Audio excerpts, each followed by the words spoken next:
This is the One Girl Revolution podcast, a podcast that highlights the stories of world-changing women and girls across the country. We hope that these stories inspire you, but even more so, we hope that these stories help you to see your own value, your purpose, and your power to change the world through your life. Every woman and girl is a One Girl Revolution. Welcome to the One Girl Revolution podcast, where we celebrate the power of one girl to change the world. Today, I am so honored to introduce you to a remarkable young woman whose courage and compassion have transformed the lives of countless children and their families. At just 18 years old, while still in high school, Leia Hunt founded Leia's Kids, a nonprofit organization dedicated to supporting children and young adults battling cancer. As a cancer survivor herself, Leia deeply understands the challenges these children and their families face. Her organization provides financial grants, hosts dream parties, organizes mental health retreats, and so much more, offering not just support, but joy, hope, and a sense of community during incredibly difficult times and throughout their cancer journeys. Leia's own cancer journey began at the age of 2 years old, when she was diagnosed with a rare form of eye cancer. Her battle has included 26 surgeries and multiple rounds of chemotherapy, ultimately leaving her blind in one eye. Yet, instead of succumbing to despair, Leia has channeled her experience into advocacy, speaking at the White House and collaborating with so many organizations, and of course, founding Leia's Kids to help others. Leia is a vibrant and incredible young woman, and I am so honored and excited to introduce you to her. Beyond her nonprofit work, Leia is an inspirational speaker, a podcast host, and author of several books. Leia's unwavering faith and dedication continue to inspire and uplift those facing the unimaginable. I am so honored and excited to introduce you to Leia, a true testament to the power of resilience and the impact of one girl's revolution. Here's my conversation with Leia. Leia, welcome to the One Girl Revolution podcast. Oh my goodness. Thank you so much for having me. I'm so excited. Girl, I am so excited to have you on. I love all of the work that you're doing with Leia's Kids. You have such an incredible story. I can't wait to talk about all of that, all the great work that you're doing, your own story. I'm so grateful to Lauren from Hearts of Joy, who connected us. She was like, how do you not know Leia? How do you not know Leia's Kids? And that's the power of this community, One Girl Revolution. I feel like I interview one person, right? Even I'm sure we're going to get off here and you're going to be like, oh, Kate, you need to know so-and-so and so-and-so and so-and-so. It's just this incredible web of powerhouse women. So many women and girls are doing incredible work all across our country, all around the world. So it is my honor to have you on. I'm so excited to share a little bit about your story and your journey. So I guess we'll start there. I would love to rewind and hear a little bit about who you are, where you're from, and maybe a little bit about your own cancer journey. Yes, most definitely. So for me, my story really began as a tiny human. I was diagnosed with a rare form of eye cancer known as retinoblastoma at the mere age of 2.5. So as you can imagine, I have been walking the halls of hospitals and walking the life of an illness for my entire life. It feels like it's all I know. It's a community that I entered into at a very young age. And so I was 2.5 years old, and my mother noticed a drift in my eye. So it was my left eye, and she would take pictures on her phone, and then she would see my retina would look different than the other eyes in photos, and that was very consistent. And so she took me to my pediatrician, and they thought I just had a lazy eye. Like, that was the first step that they took. They're like, let's see, is this a lazy eye? Where are we at? They gave me an eye patch. It was cute. It was purple. It had a cat on it. You know, it was a vibe. I hated it, but that's okay. And so I did not wear this eye patch. And so then my parents took me to a specialist, an eye specialist, and he looked at me, looked at my parents, got up, shut the door, and said, I'm so sorry to tell you this, but your little girl has a huge tumor wrapped around her left retina. And in that moment, everything changed. When you're diagnosed with cancer, you have a loved one, your life completely flips upside down. You go from 0 to 100 instantly. And in that moment, we went 0 to 100. And as though we're processing, okay, my kid has cancer. I have cancer. I'm losing my eyesight. There's something wrong with me. What is going on? You have to act. So in that panic, in that rush of emotion, there's no time to sit and process. You really are going 0 to 100 and you must go. And so the doctor gave my parents a number to call. They said, let's call this doctor. She's based in Philadelphia. Her name's Dr. Carol Shields at Wills Eye Hospital. She has spearheading everything retinoblastoma. And we called, and now she's world-class surgeon. And they're like, okay, 6 months, we can get her in.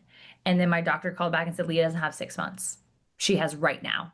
And at that point, I grew up in Steubenville, Ohio, so a really small town in Ohio, and the hospital was in Philadelphia, Pennsylvania. And so we immediately, next morning, woke up, flew to Philadelphia, and I started treatment that day. So it really was a 0 to 100. And for me, I always tell people, as a kid going through cancer, I knew more about medical terminology than I did about Disney princesses. I could tell you my shots, my medicine, what was happening, where I was going, why I was in this room. Like I have the memories of getting chemo and the pills and, all the things. But I didn't have the knowledge of Elsa and Anna and, Cinderella and Jasmine and all the princess fairy tale that a childhood should have. And so when you grow up, I was going through all these emotions. And so we did about 6 rounds of chemotherapy. We did multiple rounds of radiation, and I had 26 surgeries on my left eye. So I then went into remission, but within 6 months, I relapsed with retinoblastoma again, unilateral, and we started treatment again. And for a period of time, they put a radioactive isotope on my left eye, and I was in isolation for an extended period of time. And once that radiation isotope came off, I had two things happen. So one was my cancer cells started to die, but the second one is so did my vision. So slowly my vision in my left eye started to fade. And then one day I woke up and I told my mom I couldn't see out of my left eye. And that, although at that point I went back into remission, the sight faded and then there was no sight. And so ever since I was 3, 4 years old, I haven't been able to see out of my left eye.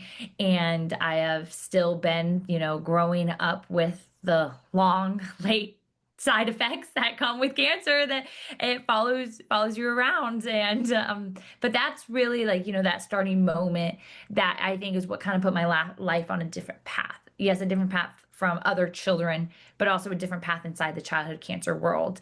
And normally when a child is diagnosed with retinoblastoma, they do a nucleation. So that's a removal of the eye. So immediately they'll take the eye. So my parents actually went to my doctor and requested for me not to have enucleation. My dad said, can we keep the eye for as long as we can until we can't keep it anymore?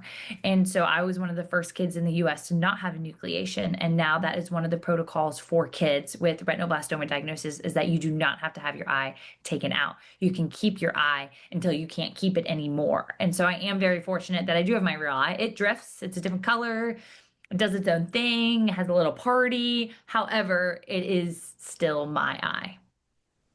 I want to rewind because you were talking about you were so young when that happened. What was that experience like for you? Were you scared? And probably was a mix of different things.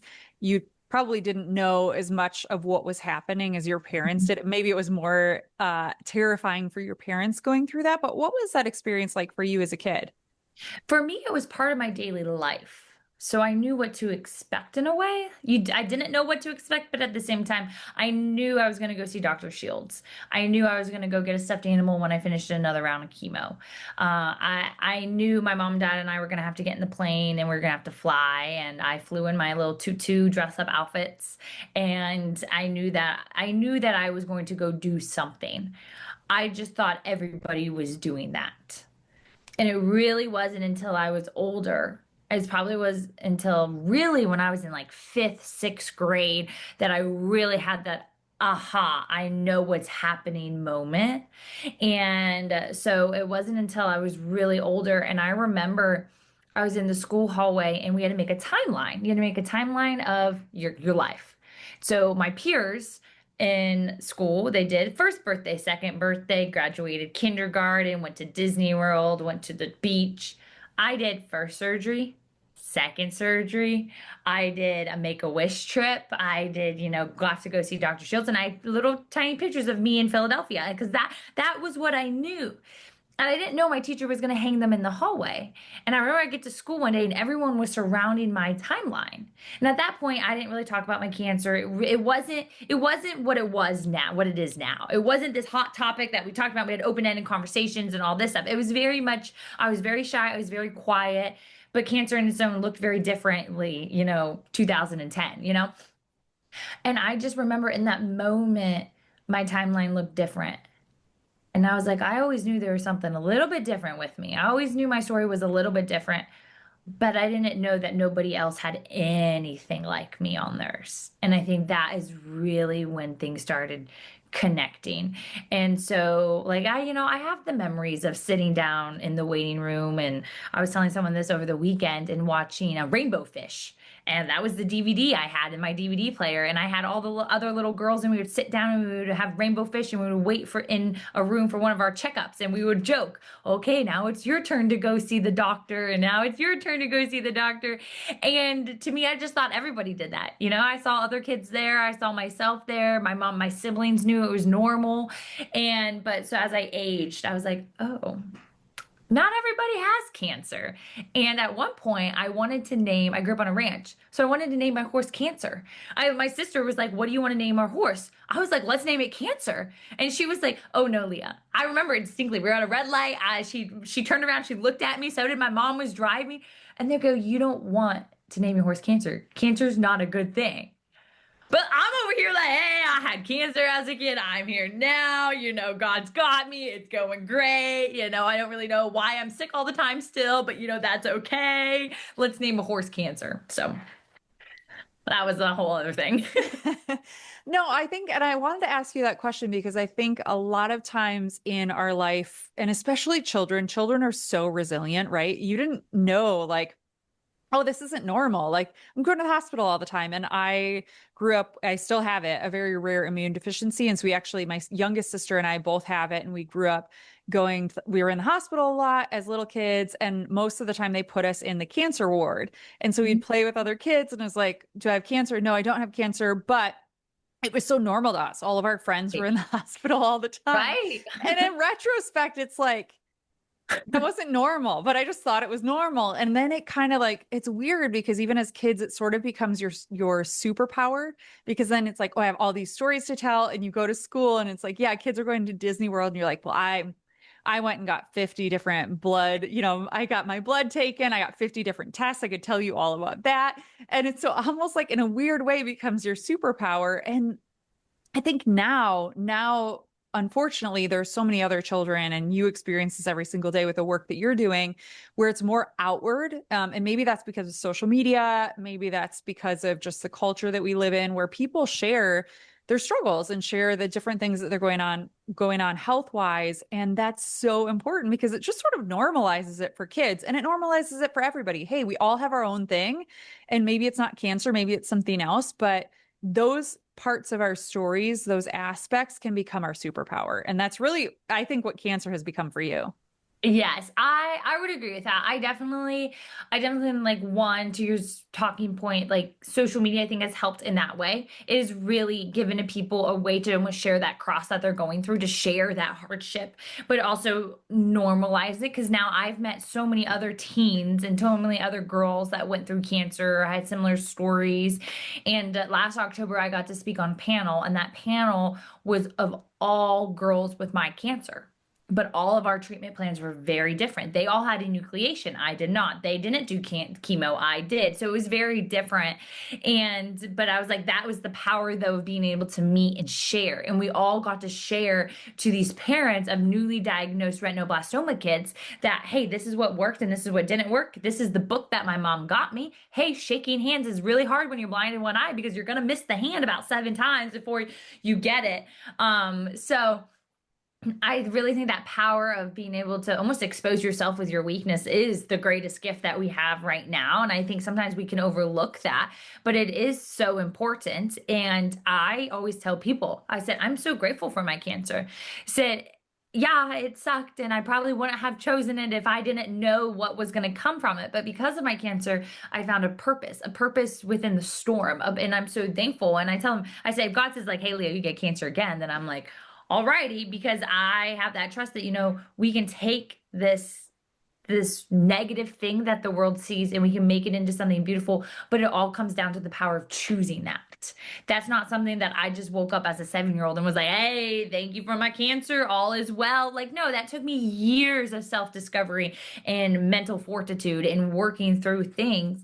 But now that I'm on the other side of it, I can be like, wow, if it wasn't for that, then I wouldn't be able to do all that I do. Every day, women and girls are changing the world, lifting up their communities, and making a difference. At One Girl Revolution, we are dedicated to highlighting the stories of world-changing women and girls to inspire the world. But we can't do it alone. This year, we're celebrating 6 years of telling these world-changing stories, and we need your help to keep it going. Become a monthly donor by giving just $6 a month in honor of our anniversary. Every dollar, every single dollar fuels our mission, keeping the podcast going, expanding our reach, and making sure these voices and these stories are heard far and wide. If you believe in the power of women's voices and their stories, if you want to be a part of the revolution, donate today. Go to onegirlrevolution.com/donate and be a part of the revolution. So talk about your cancer now, because I know it's something like, unfortunately, with cancer, it's just a lifelong part of your Yes. journey. So where are things at now? Okay, so right now after 5 years, you go into survivorship. So I am fully in the depths of survivorship. But along with survivorship comes a lot of long-term late side effects. And that's kind of where I'm at right now.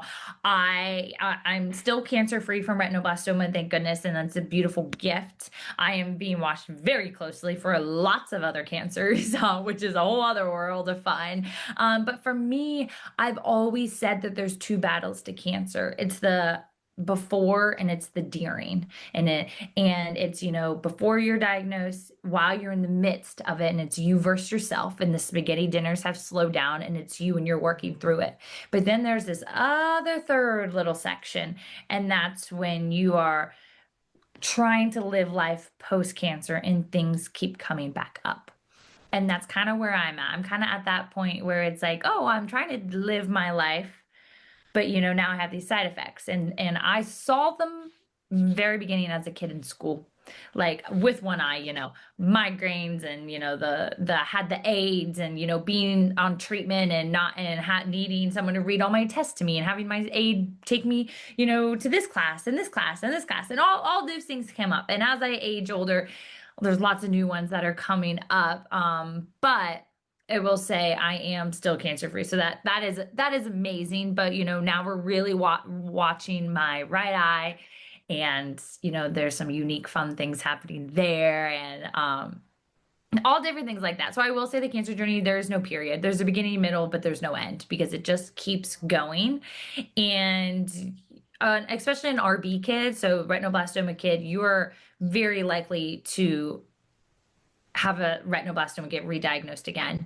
And so I did. I had that relapse. But then you are very much able to have another third cancer come along.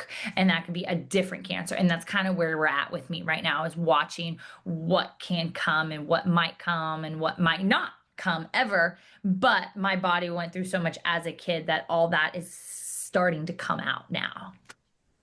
Girl, you are so brave and you're so amazing. And I just am so blown away by you and obviously the work that you do. I want to talk about Leah's kids and how that came to be. But before we get into that, on a positive note, you're getting married in September. Tell me about that. I've loved seeing on social media all of your bachelorette weekends, all this, like, so much joy in your life. And that's such an important thing that we should celebrate. Oh my gosh, I'm so excited. I'm utterly obsessed with him.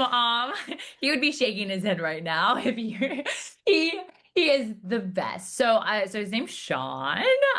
So yeah, we're getting married in a few weeks, so very exciting. And the cool thing about Sean though is that when we started talking and started dating, like, it's one thing to like date a person, obviously, but it's a whole other world to enter into their world. And I had boys tell me many times, like, you intimidate me. I can't do the cancer worlds. I don't want to hear these stories. This is a lot. You're too busy, yada, yada, yada, yada. And so, but with Sean, right off the bat, he was like, tell me about Leah's kids. And he was like, you seem really passionate about it. Like, tell me more. Like, we didn't know each other at all. So really we're starting from scratch. We were introduced by, his aunt. So it was definitely like, we really went for like, hey, I don't really know anything about each other, but tell me all about you type of scenarios. And he not only entered into like my personal life and me when we were talking, but he also entered into Leah's kids and he entered into the cancer world and he took it on his shoulders. And so that I think to me is one of the most important things because when you have a dream, and for me, I started the foundation in high school, so I've dedicated my entire life to this. I, took a very different route with college so I could grow Leah's kids. I took a different route in high school so I could grow Leah's kids. I never dated before Sean. My social life looked very different. And then for him to be like, okay, I want to be a member of this too. I think is the most enriching thing ever because how sweet is that? And so yeah, so he entered into Leah's kids and he's amazing supporter and does all the things and builds all the things and goes to everything and drives me anywhere I need to go and it's a blast. So now I get to live my life's dream with a partner and I think that's probably one of my most favorite things about our relationship. Well, I'm so excited for you, and marriage is the best. So I'm so excited for you two to get married. But I had to ask you about Sean because I Yes, just oh my like gosh. love seeing that. He's the best. He's the best. I can't wait. I could talk about him forever. We've been long distance because he's in the army. So we've been long distance. And so he like just moved to Texas. And so now I'm like, wait, we get to see each other every day? I was like, what are you doing for dinner tonight? Let's hang out. And so it's sweet. I definitely tell him, I'm like, you're kind of distraction. I was like, I have to keep working because I'm like, let's just hang out every day. Because I'm so used to being like, okay, we'll see each other every 2 months or so. And I'll be like, okay, well, I'll fly here for a speaking event and then I'll fly to you, or I'll go here for a kids event. And then we like routing our relationship into work. But now it's like, hey, what you doing for dinner? So it's fun. That's going to be amazing. Well, watch out, world, because now you're going to have two leaders of Leah's kids. And Yeah, he's the best. I tell him all the time. I said, "You're basically like the nonprofit boyfriend of the year." I was like, "You're for now, and then now you're gonna become the nonprofit husband." And so yeah. it's been fun because a lot of the girls and that we work with, like the teens, that's a really big topic. Is like, how did you tell Sean about your cancer? Because those were real conversations we had to have. We had to talk about like, okay, what if I relapse again? Or retinoblastoma is a genetic cancer, so I'm the first in my line of history of my family genetics to get it. So it's like, okay, so what do you want to do about that? Like, what this could be, it could be absolutely nothing, especially the type that I had, the version that I have is less likely. However, there is still a potential. So, and like, those are just real conversations that I think when girls are sick and they're losing their hair and they are thinking about one day I'm gonna have to tell a boy, or what if I meet the boy I really like with no hair on my head? And that's a true fear that girls have. And so being able to show that, like there are men out there who will enter in and carry that cross and that workload with you, I think has been very powerful and it's been a beautiful experience. That is such an important point, and I'm so glad that you both can share that part of your story and that you're willing to share that part of your story because you're exactly right that it's so important for girls and women of all ages, right? Because women and girls are dealing with cancer every single day and vice versa, Yeah. but it's so important. We're already hard enough on ourselves and Yeah. self-conscious enough to Yeah. have somebody like Sean who's like, all right, game on, let's do this. Let's do it Right? together. Yes. So that's awesome.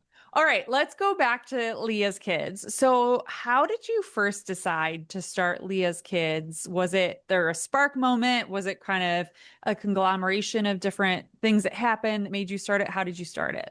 So it really happened naturally. So it really just naturally came about. I always said growing up, I said, I never know what I want to do when I'm older. Like I don't feel called to like one thing. And as I was at this crossroads in my life, one door was closing and the next was opening. And I was probably like 15 years old, sophomore year of high school, and I was transferring school. So I went from a private to a public school. So I had to transfer a multitude of reasons. And I remember during that time frame, my dad got a phone call, and somebody from like the news called my dad and said, "Hey, like I know your daughter had cancer. She lost her eyesight. We have a benefit dinner coming up for another local girl. She doesn't have cancer, but she has a different eye disease. Does Leah want to come speak?" I was very shy in high school. I didn't talk to anybody. Okay, I was basically mute, and so so my dad and I go and I do this speech, and this is my first big speech in front of people, and we had no idea what to expect, and I just kind of got up there. My dad helped me write my speech. I was a very shy girl, and so I did this, and the news anchor came up to me afterwards, and she was like, "You have a story. You should get into modeling." And so my dad and I kind of explored that path, and I signed with two different agencies, one in Pittsburgh and one in Ohio. And I kind of went down that path, and we did that, and that was fun and yada yada. And I told my dad, I was like, I kind of want to do more because I have this story, but how can I bring it to life in a different way?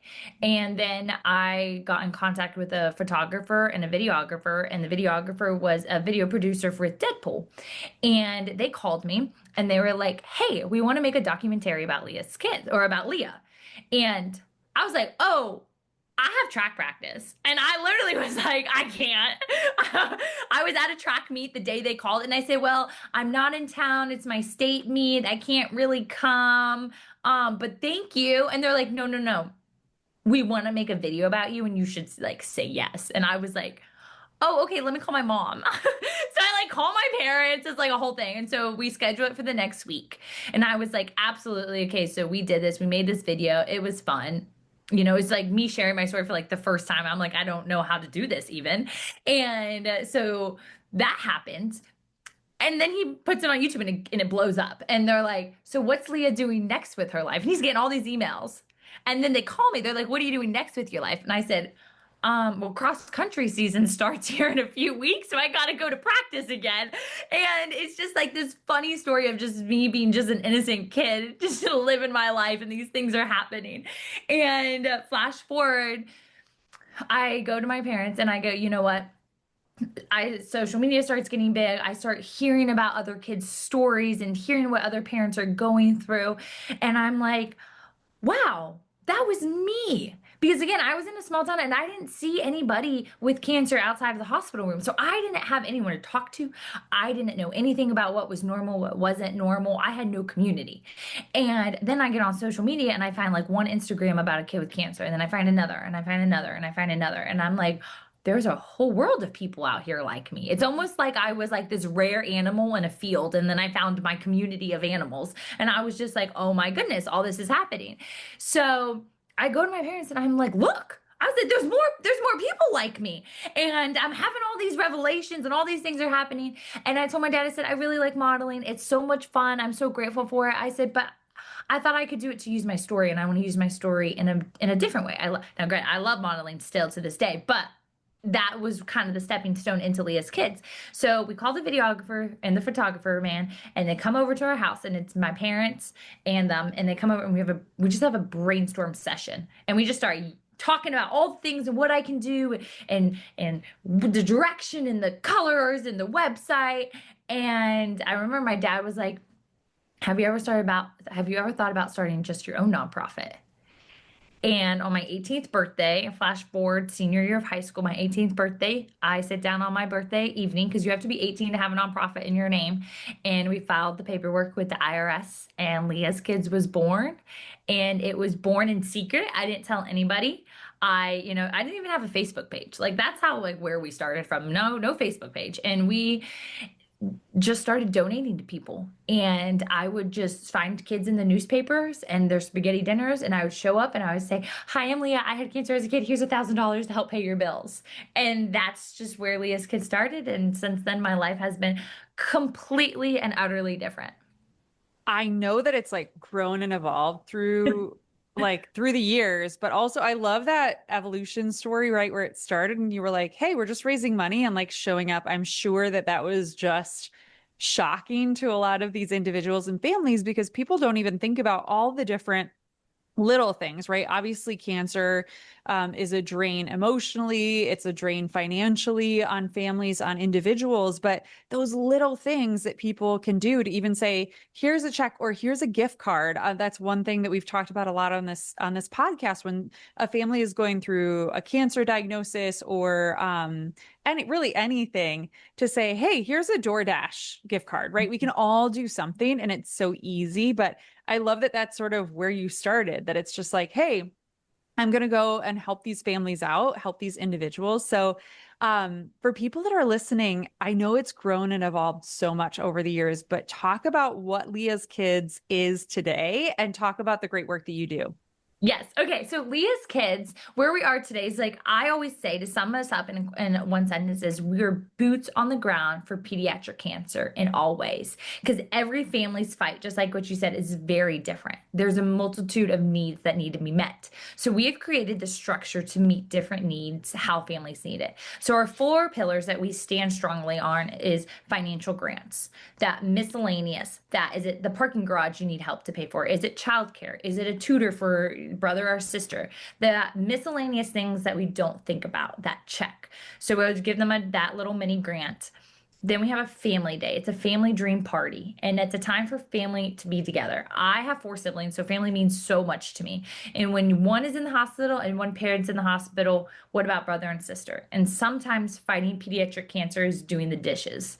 It's running the household so mom and dad can be gone. And so our parties are a light of encouragement for the siblings, for the patient, for the caregivers, the grandma, the grandpas, give them time to just hang out and not worry about anything, to go back to a childhood, to that innocence of life. And then our third pillar is our mental health retreats. And these are huge beach bash retreats, and they're for teen girls 17 to 26. And we bring them at any stage of diagnosis that they're in. Maybe they're in survivorship, maybe they're newly, maybe they're 3 years post treatment. And it's a time to build sisterhood, community, to share stories, but to give them like a wellness weekend, to give them a backpack full of like, hey, this is how you talk to your dad about this. This is how you go from pediatrics to adult. This is how you tell a boy you like. So all those different life hacks is really in this weekend, and to give them tips and tricks, but to build friendships within cancer in that community. And then we do a ton of advocacy. So I work with the White House on the Moonshot Initiative. And so we go to Capitol Hill and we really advocate to pass bills through Congress, through the Senate. One bill that we're working on right now is Give Kids a Chance Act. So that's emphasizing when a pharmaceutical company makes a drug for an adult, they must also make a drug for a child going through cancer, and really bridging that gap between the light years of difference of an adult treatment plan to a kid's treatment plan. And so we're very loud with our voice, working at a state and national level for, reaching the needs and bringing a voice and bringing the stories to DC and to the people who are making those decisions so we can get the momentum of where we need to go. And I would say those are our four main things, but we have so many other things like our Christmases. Every Christmas we do like 25 to 30 families, full Christmases, family dinners. We have publications, we have battle plan journals and a children's book and a coloring book and a what is cancer book. We created the first ever princess that's a childhood cancer survivor. And so a lot of kids ask me, why do I have cancer? Like, what did I do wrong? They think, is it because I didn't put my toys away? Am I bad? So I took the one thing a child can idolize, almost the one thing a child loves, and that's Disney, right? So I took that image in their head and I said, but look at this princess. She had cancer and she's not bad, and you're not bad. And giving them that something that they can hold on to and grasp, because a lot of times these kids, like you have little 5-year-olds being like, oh, I'm bad, that's why I have cancer. And it's like, no, you're not bad. And either is this princess, and look at her journey, and look at your journey. You're still so good and so beautiful and courageous. And so I go on for days, but then we have so many different resources because I feel like every family needs it a little bit differently. Yeah, I think all of your projects are so incredible. But when I was reading about Princess Marigold, I was like, this is amazing because it's so important for children to see themselves, right, in fairy tales and also to see their own strength and resilience. And I truly believe that kids that have gone through something difficult in their lives, whether it's cancer or something else, they become like you, these strong beacons of light for other people and then can empower other people. And it's hard when you're going through it, but to really instill that within children is so critical. Thank you. Yeah, I definitely agree because I think it puts you on a different path of life. And you kind of life changes in a way. You know, you see things a little bit differently. And I feel like everyone says that, oh, after you walk through the XYZ, this is different in your life. And I think that's so true. But when you have that at a young age, your mindset is different. You see beyond what's right in front of you. And rather that's a divorce or an illness or, a death or whatever that may be, something changes. And then when it happens at a young age, that viewpoint changes. And then you really just have to cater that to which way are they going to go? Are they going to walk the path of hatred or are they going to walk the path of joy? And it's helping them make that decision. And I think Princess Marigold plays a role into that because it'd be so easy. It would be so easy for me to be like, I hate this, I hate this, I hate this. And I never want a kid to have to choose between hate and love, and how can we catch them at a young age to show them the good amongst the storm? You are doing that every single day through Leah's Kids, and you have a gala coming up. Talk about that. Yes, I'm so excited for that as well. So our gala, yes, it's called Hope in the Kingdom. It's a royal ball. It's based off the Princess Marigold story. And Hope in the Kingdom is a way to really show the hope in the kingdom, to show these kids, to celebrate the growth that Leah's Kids has done, to celebrate the life that we have created and the beauty of what Leah's Kids has grown to, but then also to celebrate where we want to go, to fundraise for Leah's Kids. We have over 300 kids right now on a waiting list for a party or a financial grant. Our mental health retreats, we take 10 girls at a time to keep it intimate. Within 5 minutes of having the signups out, we got 40 applications. So as you can see, we are running to keep up with the need of Leah's Kids because there's never not going to be a cancer need. There's never not going to be a family who needs something. Even 10 years down the road, they're still going to need assistance because everything changes in your life. And so our gala is really to celebrate, to love, to bring joy, but also to fundraise and to fill the needs of so many people who need just a little bit of hope and encouragement. I will, of course, put the link to your website, to the gala. The gala's on September 4th. Anybody who's in Texas, they need to come and join you. I wish that I lived closer so I could come, but we will be sure to promote it. And I want everybody to go. And they also can just donate. They can be anywhere in the country or in the world and donate to support your great work. Because as you said, there is so much work to be done. And I feel like every single day I'm hearing more stories, even just by turning on the news, right, of children who are going through different cancer journeys. And we all can do something, whether it's buying a gift card or making a meal for a family that's going through it, but also we can support great organizations like yours. So I will be sure to put the links to the gala to your website.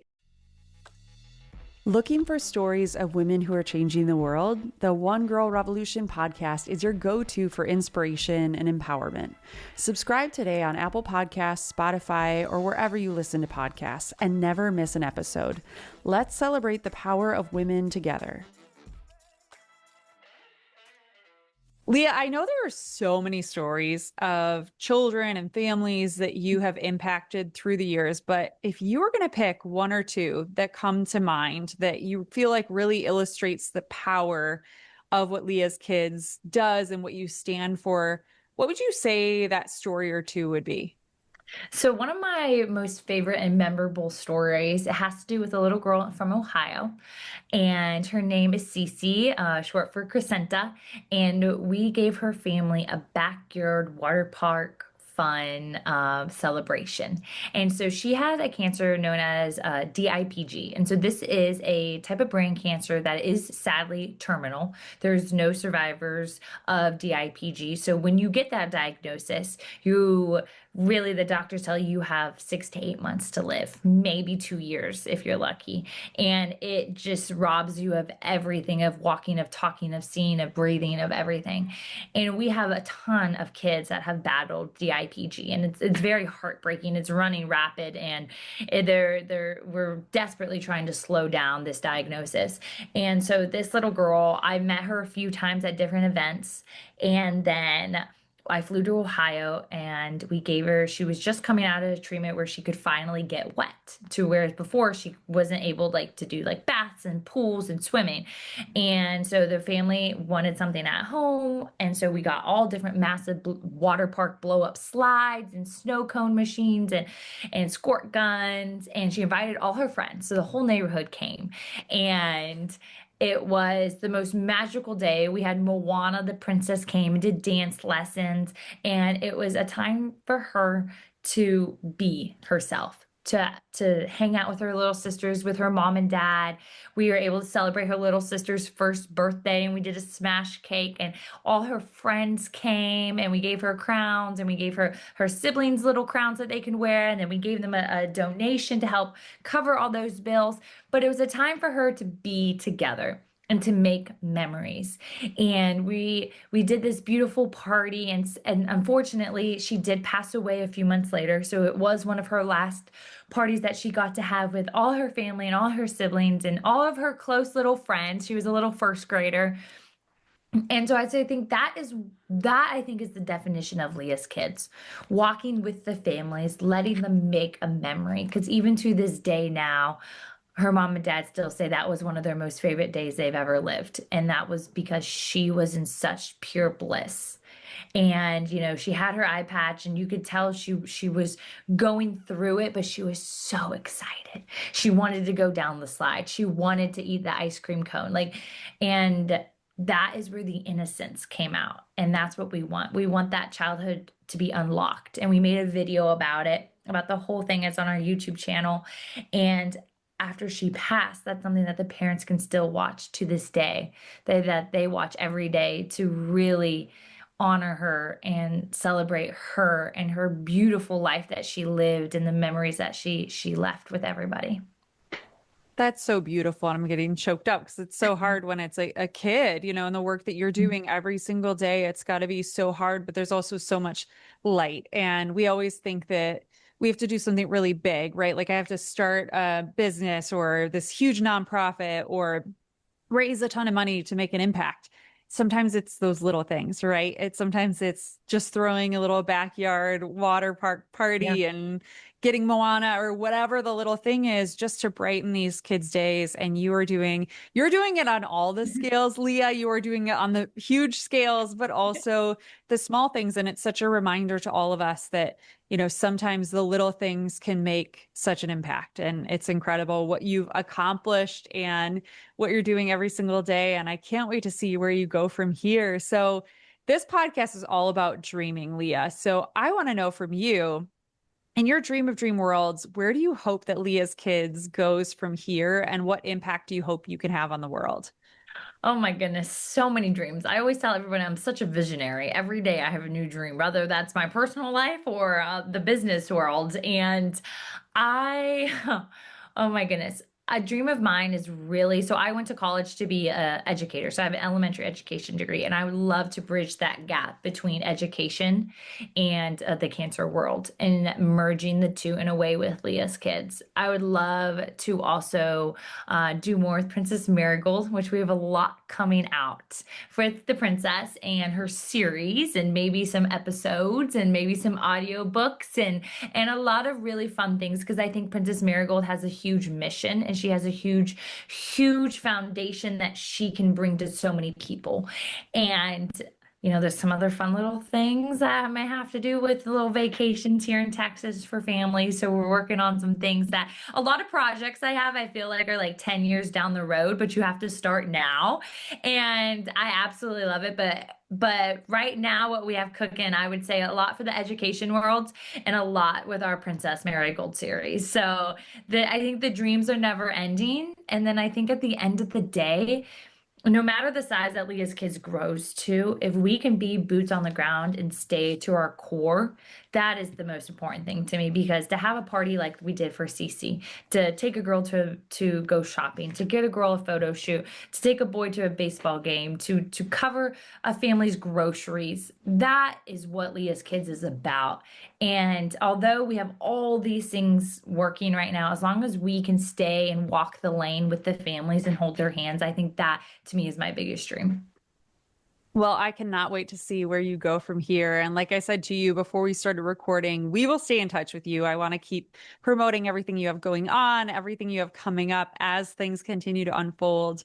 I want to stay in touch with you and keep promoting it because the work that you're doing is so critical in our world. And we can all do something to get involved. And we also can emulate the work that you're doing, kind of similar to what I said before. We can all buy a gift card or we can all support a family in different ways. So, on that note, I want to know what can people do to support the work of Leah's kids? And then also on a very tangible level, what can we all do to support families who maybe are dealing with that cancer diagnosis?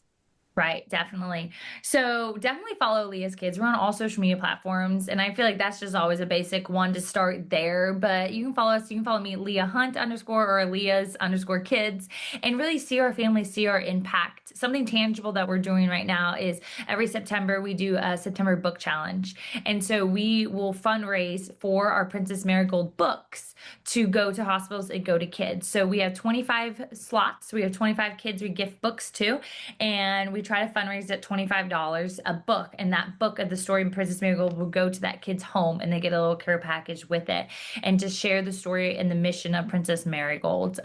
Definitely visit our website and you can see all of our little kid faces and our teenagers. And something that's also extremely helpful is our Amazon wish lists.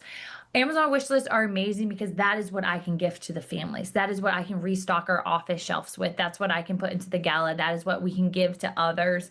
And so we are always constantly posting about Amazon wish lists. So if you're ever on Amazon and you're thinking of Leah's kids, you can find the link on our website, and that goes so far.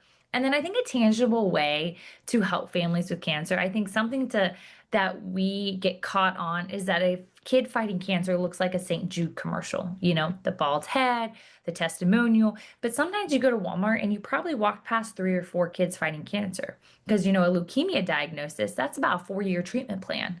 Not all 4 years are they bald with an IV pole next to them, you know, it looks different.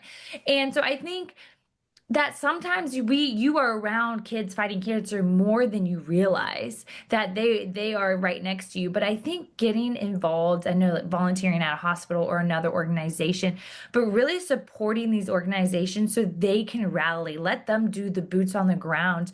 But to do the boots on the ground, they need your time or your treasure or whatever you can give, rather that it's your prayers or your in person, whatever is you is what they need. And I think a small act like a gift card to a nonprofit is huge. Or maybe if you're part of a church or some community, whatever that may be that you're involved in, starting something where you give to a charity, a grassroots charity in your neighborhood, or start volunteering you and all your friends once every 6 months to go set up for a gala or to go tear down a birthday party, because those are all things that us in the nonprofit world are constantly going to and looking for.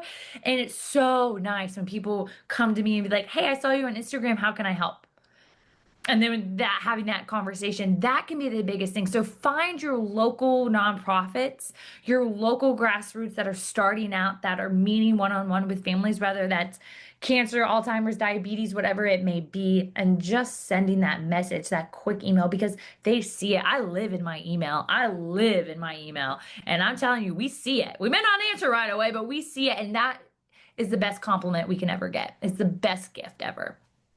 You are such an example to all of us. And I just think we can all do something and we all need to be doing something. And we all, like you said, we all know people that are going through cancer treatment. We might not think that we do, but we do. And so Right. just paying attention and listening to these kids and these stories and just being there for families as we can. There's so much work we can all do. And we also can donate to Leah's Kids. So I will, like I Yes. said before, I will put all the links to your social media, your website, all the ways people can get in touch with you.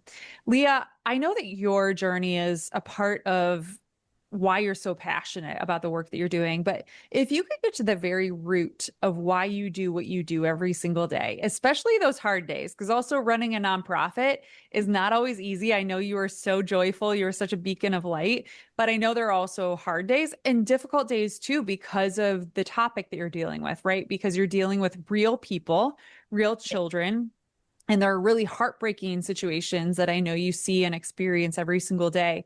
If you could get to the very root of what the driving force is for you, why you care so deeply, what would you say that is? I think someone has to give kids the chance, give them the opportunity to be a kid. And I think, yes, it is personal to me because that was me. I was that kid. I look at these little girls and boys and I go, I was you. And I wish I had this resource or I wish I had this. But at the same time, our lives are a gift. Everybody's life is a gift. And I think how we live our life is a gift back. And I want to live my life in a way that when I pass, it's not like, oh, Leah went to this school, Leah got this degree, Leah married this person and had these kids. Like, although all that is very important, I want it to be, I want it to be Leah always gave beyond herself. And I want to give behind beyond myself because I have that desire. And that's what makes me feel like Leah. You know, I feel the most of who I am when I work on Leah's kids. And I want to be able to create a world where other kids have the chance to find their purpose. And I think that's the most powerful thing. I think it's also the hardest thing is to find that mission and find that purpose. And I was able to find it at a young age. And since I was able to find that at a young age, it was a gift. And I want to live that gift every single moment that I can. I also have buried a lot of friends. I've buried quite a few kids, quite a few friends.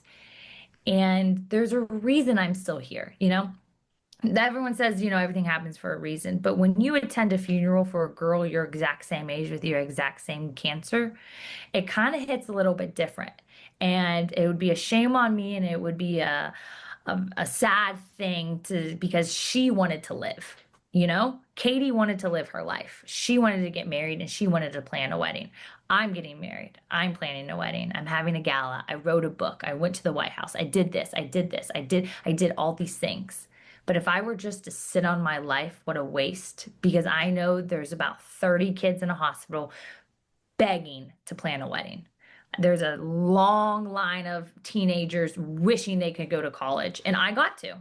So who am I to sit on it and to do nothing? And I think that's the driving force because I got a lot of little kids looking at me and I got a lot of little teenage girls and teenage boys wishing they could do what I do. And if I don't do it for the right reason, then that was a waste for me to still be here. Girl, I feel like you're just preaching here. You were just challenging me in so many different ways, and you were such a gift, and I'm so grateful and honored to have you on. You are a one girl revolution, and that's why I wanted to have you on, Leah. But who is a woman or girl that inspires you? Who is a one girl revolution in your life? Oh my goodness. Of course, my mom, because my mom has been the driving force behind all Leah's kids with me. You know, like I started this at 18. I didn't know. Like I was booking meetings with like 45-year-old grown men pitching Leah's kids, and I'm like, I don't know what to say to these people. And you know, when I first started out, and so my mom has always been a silent cheerleader in the background of Leah's kids. And every little thing that happens with Leah's kids, my mom is right there supporting it. So most definitely my mom. And then I would also say my doctor. She is a powerhouse. She has 7 kids. They're all older now. And her and her husband, Dr. Carol Shields, Carol and Jerry, they spearheaded the entire empire of retinoblastoma. I cannot, like people, you go to her office, she has doctors from every single country surrounding her. She walks in a room with 30 doctors around her and they are itching to learn from her. It is a cutthroat business. And she, while being a mother and a wife, spearheaded and created basically the solution to retinoblastoma to where now kids aren't dying. Kids aren't dying from retinoblastoma, and that is because of her. And so I think I just saw her a few weeks ago at appointments, and to me, that is a superhero. It's the moms that are silently working behind the scenes, that they're working tirelessly, running a household, running a career, being a stay-at-home mom, whatever that may be. I think those are my superheroes. Those 2 women because they showed me how to be a mom, but they also showed me how to be an entrepreneur. Well, shout out to both of those women. And I love about both of them too, that it really is them just embracing their own mission, right? Whether it being a doctor or a mom or both. And Dr. Shields world is that she's both, and she just embraced that mission and just strived to be excellent at it. And I think that's such a lesson for all of us, that we, whatever we're doing, whether we're a stay-at-home mom or a podcaster or running a nonprofit, we all can be excellent and strive to be excellent. We can change the world through that. So I love both of those. So before I let you go, Leah, I always end this podcast on one question. So I'd like to ask you, if you could leave women and girls around the world with one message, what would it be? I would say be the girl that just went for it. Just go for it. I had no idea how to run a nonprofit. I had no idea how to publish 3 books. I had no idea how to do podcasts. I had these things. But you'll get equipped along the way. Just be the girl that went through it for it. If you have a dream, chase it. Surround yourself with people who know how to. I know where my weakness is in the nonprofit world, and that was my first hire. That was to bring someone in that could help me with where I was falling short at. And so for me, I would say just be the girl that went through it, because people want to see you live your dream, you know? Yeah, there's the confidence and the jealousy, and there's this and there's that, and there's all those things that we experience as women. But at the end of the day, people just want to see you be you. And if you have a dream, just go for it and try it. And if it fails, I've had countless of things. I can tell you, I've had countless things fail, but I've had countless things that came to be something beautiful, but I would have never known if I didn't try. Leah, you are such a beacon of light. Thank you so much for all the incredible work that you do. Like I said, I will put all the links to your website and all the different projects and social media and everything that you're doing. But thank you so much for being on the One Girl Revolution podcast. And thank you for all the incredible work that you do. Well, thank you so much, Kate. And thanks for all that you do and making a platform and giving a voice and living your mission. Because by you living your mission, I can live my mission, and we all can continue to be a community and help one another. So thank you so much.